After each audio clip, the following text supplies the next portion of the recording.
आज मुझे सासू मम्मी से भी काम करवाना पड़ा क्योंकि काम हो गए थे ज़्यादा। अस्सलाम वालेकुम एवरीवन। तो यहाँ पे मैं लड्डू की तैयारी कर रही थी और यहाँ पे एक दिन पहले सारे सामान मंगा लिया था। ये तिल वाला गुड़ है जो कि इससे लड्डू और टेस्टी बनता है, और ये वाला ना जो मेरे हस्बैंड के लिए जाना था और उनको जोड़े-जोड़े में दर्द होता है, तो ये वाला तिल का जो लड्डू है ना, दर्द में बहुत ज़्यादा आराम मिल रहा है। तो इस वज़ह से मैं ज़्यादा क्वांटिटी में बना रही थी। तो यहाँ पे मैं बैठ गई थी गुड़ काटने के लिए और सासू मम्मी कुछ बता रही थी तो उनको मैं समझा रही थी।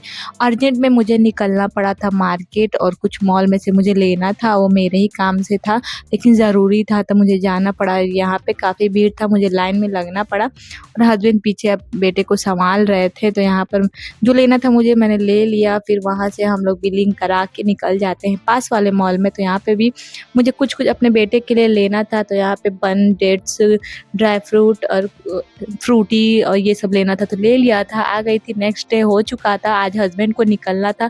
जब हस्बैंड होते हैं घर पे ना तो रौनक बनी रहती है, जब जाना होता है ना, जिस दिन चले जाते हैं उस दिन रौनक एकदम चली जाती है, लगता है बहुत ज़्यादा उदास। तो यहाँ पे उनके लिए मैं लंच पैक कर रही थी और सुबह का टाइम था, बज रहे थे 8। तो यहाँ पे मैं अच्छे से बना लिया था सब कुछ, सूखी सब्ज़ी और यहाँ पे पराठा। तो अब पैक करने में लग गई, अफ़र पेपर मँगा लिया था। पहले ना नहीं था तो बहुत ज़्यादा परेशानी हो रहा था, तो मैंने अपने देवर से मँगा लिया था। तो यहाँ पे उनको दे रही थी और वो भी अपना रेडी हो रहे थे, तो उनको चाय, नाश्ता, पानी सब कुछ दे दिया था। नाश्ता तो करके निकलते नहीं हैं, सिर्फ़ अंडा और ब्रेड को अच्छे से तल के दे देते हैं और चाय तो वो लोग खा लेते हैं। तो यहाँ पे मैं अपना उनको दे रही थी, उनका टिफ़िन हो जाता है रेडी, फिर जा रही थी उनको देने के लिए और सासू मम्मी भी उठ जाती हैं तब तक, और मेरे हस्बैंड ना यहाँ पे रेडी हो जाते हैं और यहाँ पे कुछ बात करते रहते हैं अपनी मम्मी से। उस दिन ना मौसम भी सही हो गया था और आजकल ना मौसम ठीक ही रह रहा है, ज़्यादा गर्मी नहीं पड़ रही है और लग नहीं रहा है कि जैसे मई है।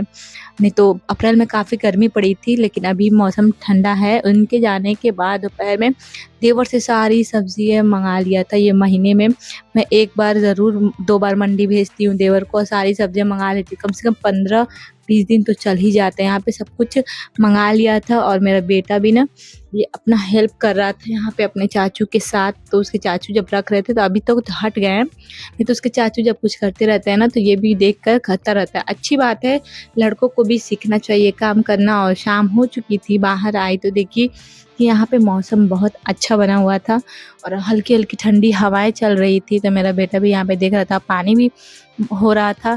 तो यहाँ पे बाहर जब आओ ना ठंडी-ठंडी हवा चलती है तो बहुत ही अच्छा लगता है। और भी ना मुझे किचन का राशन ही मँगाना था, तो पानी रुका तो मैंने अपने देवर को भेजकर सारा किचन का राशन मँगा लिया।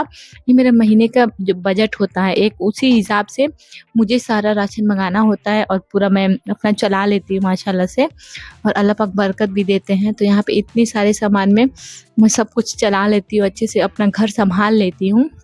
यहाँ पे जितने सारे ये पैकेट रखा है, मेरी मम्मी का चूरन भी बनाना था जो मैंने मिनी ब्लॉग में शेयर किया था। और आज ना सासू मम्मी से भी काम करवाना पड़ा क्योंकि ये काम करना उनके लिए ज़रूरी होता है। मैं उनको बहुत मना करती हूँ, वैसे करने नहीं देती हूँ। तो यहाँ पे ये वाला काम सासू मम्मी ही करती, इसीलिए मैं करने देती हूँ। सासू मम्मी अपना काम कर रही थी और यहाँ पर मैं किचन में पालक वाली दाल बनाने जा रही थी। प्याज, मिर्च, अदरक, लहसुन सब कुछ डाल दिया था। इसके साथ ना मैं आलू टमाटर वाली सूखी भुजिया बनाती हूँ, ज़्यादा सूखी भुजिया नहीं। उसके बाद मैं यहाँ पे दूध वाला आ जाता है तो दूध चढ़ा देती हूँ। अगर आप सबको ये ब्लॉग पसंद आएगा तो लाइक करिएगा, दुआ में याद रखिएगा। अल्लाह हाफ़िज़।